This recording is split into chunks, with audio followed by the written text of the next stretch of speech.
ఆ స్ఫూర్తిని మళ్ళీ ఈరోజు వింజమూరులో మీరు చూపించారంటే దీనికి మీరందరూ అభినందనీయులు.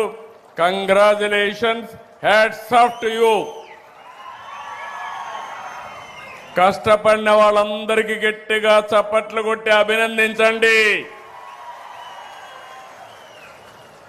ఎవరైతే ఈ పనిలో భాగస్వాములు కాలేదో వాళ్ళు ఒకసారి మళ్ళీ మీ మనస్సాక్షిగా ఆలోచించి భవిష్యత్తులో మీరు కూడా భాగస్వాములు కావడానికి ముందుకు పోవాల్సిందిగా నేను మిమ్మల్ని కోరుతున్నా. దారిలో వస్తూ ఉంటే చూశాను. మళ్ళీ నేను డీటెయిల్స్ అన్ని స్టడీ చేస్తాను. చాలా తక్కువ సమయంలో 70 లక్షల రూపాయలు సేకరించి ఎన్నో ప్రొక్లైన్లు పెట్టి మనం కూర్చున్న ఈ ప్రాంతంలో కూడా ఆ చెరువు మట్టి తీసుకొచ్చి ఎక్కడికక్కడ డెవలప్ చేసి ఒక బ్రహ్మాండమైన కార్యక్రమానికి శ్రీకారం చుట్టారు.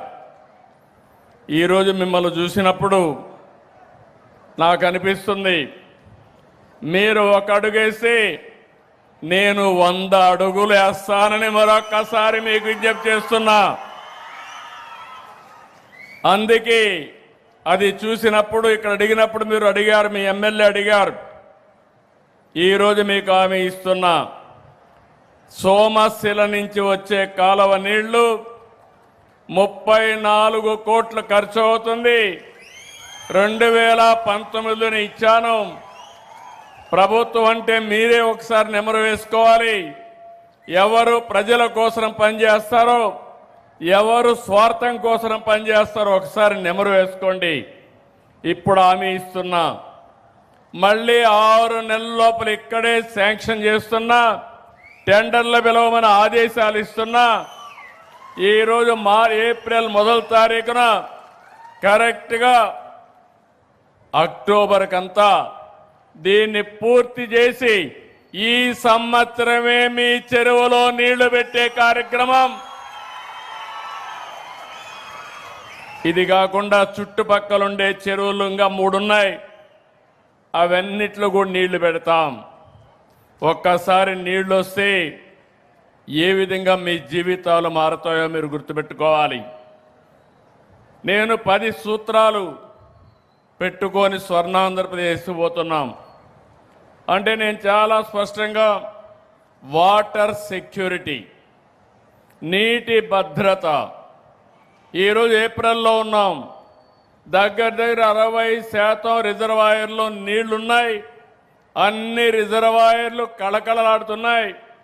ఈసారి సోమశిల, కందలేరు కూడా ఫుల్గా నిండింది.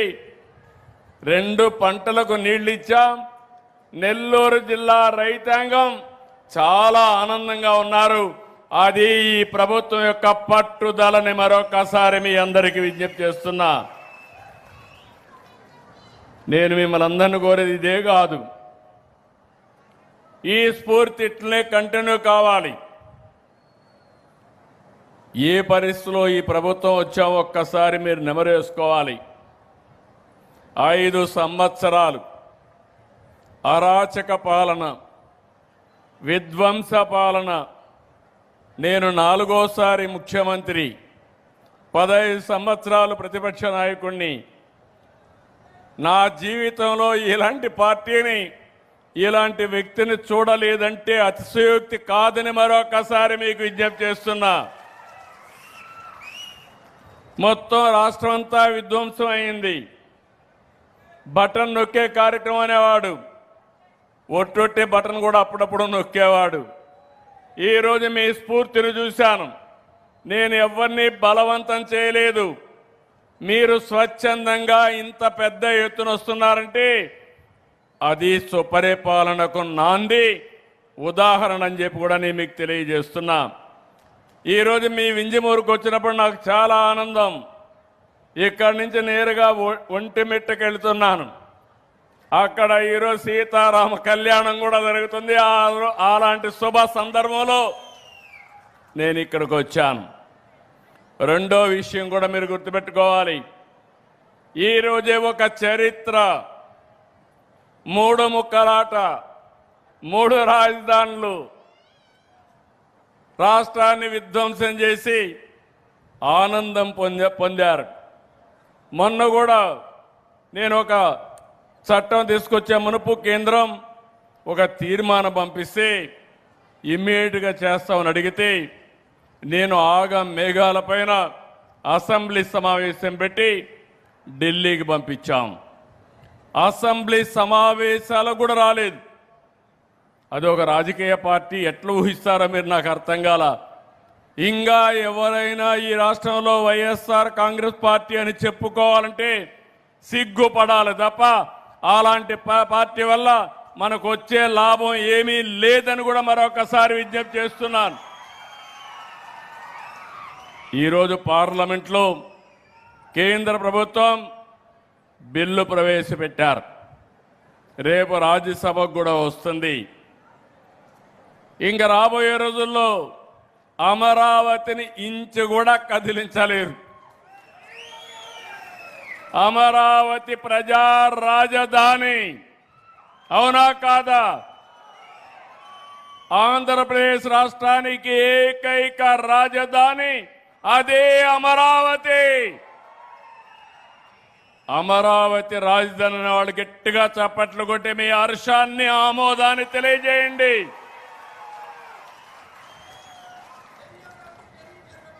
ఒక వ్యక్తికి ఒక అడ్రస్ ఉండాలి, ఒక రాష్ట్రానికి ఒక రాజధాని ఉండాలి.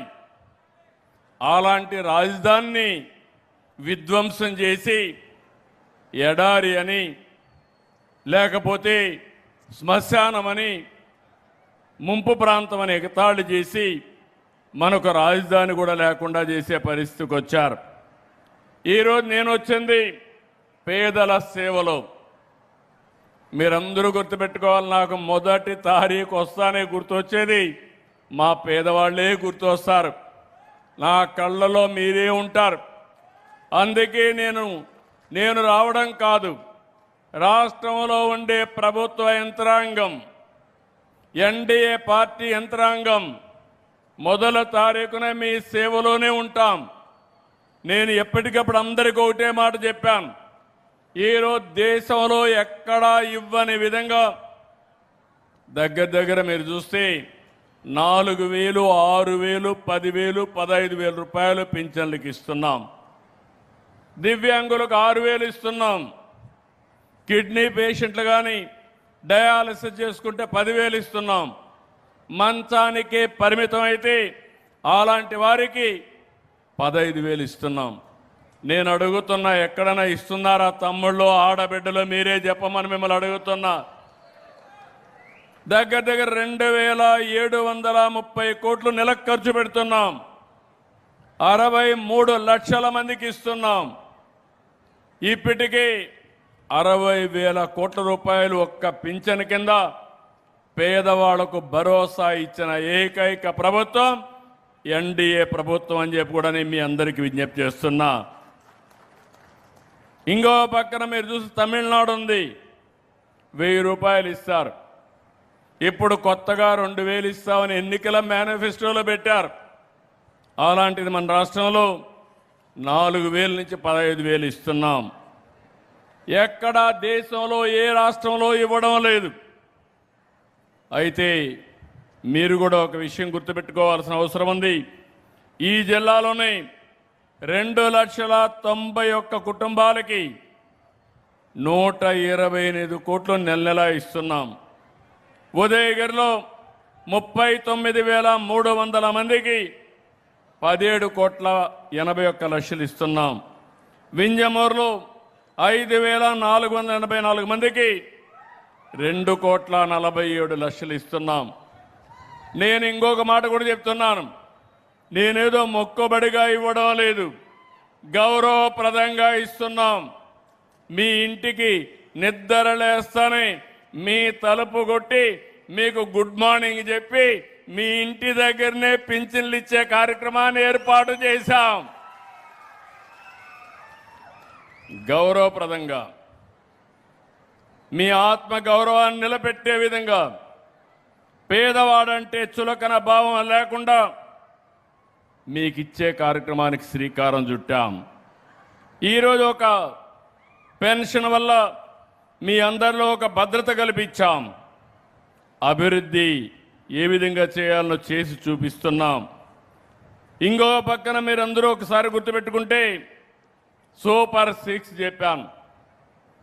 నా జీవితంలో నేను కూడా ఎన్నో కార్యక్రమాలు చేశాను, కానీ ఆ రోజు నేను హామీ ఇచ్చినప్పుడు అనిపించింది చేయగలుగుతావా అనిపించింది.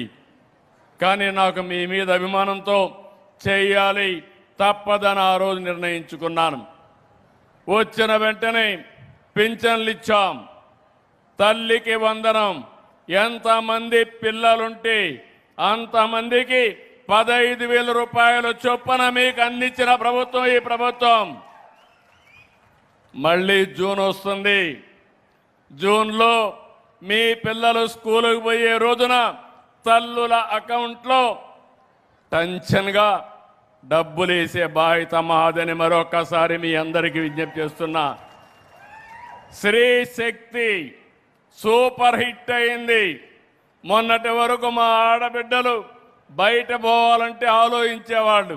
ఇప్పుడు జల్సాగా ఎక్కడికి పోవాలన్నా పుణ్యక్షేత్రాలు కావచ్చు, అమ్మగారింటికి కావచ్చు, కూతుర్ని చూడాలన్నా కావచ్చు, ఉద్యోగానికి పోవాలన్నా దర్జాగా పోయే ఏర్పాటు చేసింది ఈ ప్రభుత్వం. అవునా కాదా అని మిమ్మల్ని అడుగుతున్నా.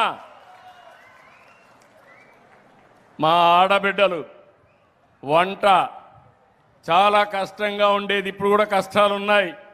యుద్ధం వచ్చింది, వంట గ్యాస్ కొరత వస్తూ ఉంది. అయినా ఎక్కడ కూడా ఎన్ని ప్రయత్నాలు చేయాలనో అన్ని ప్రయత్నాలు చేస్తున్నాం. నేను ఒకటే మీ అందరినీ కోరుతున్నాను.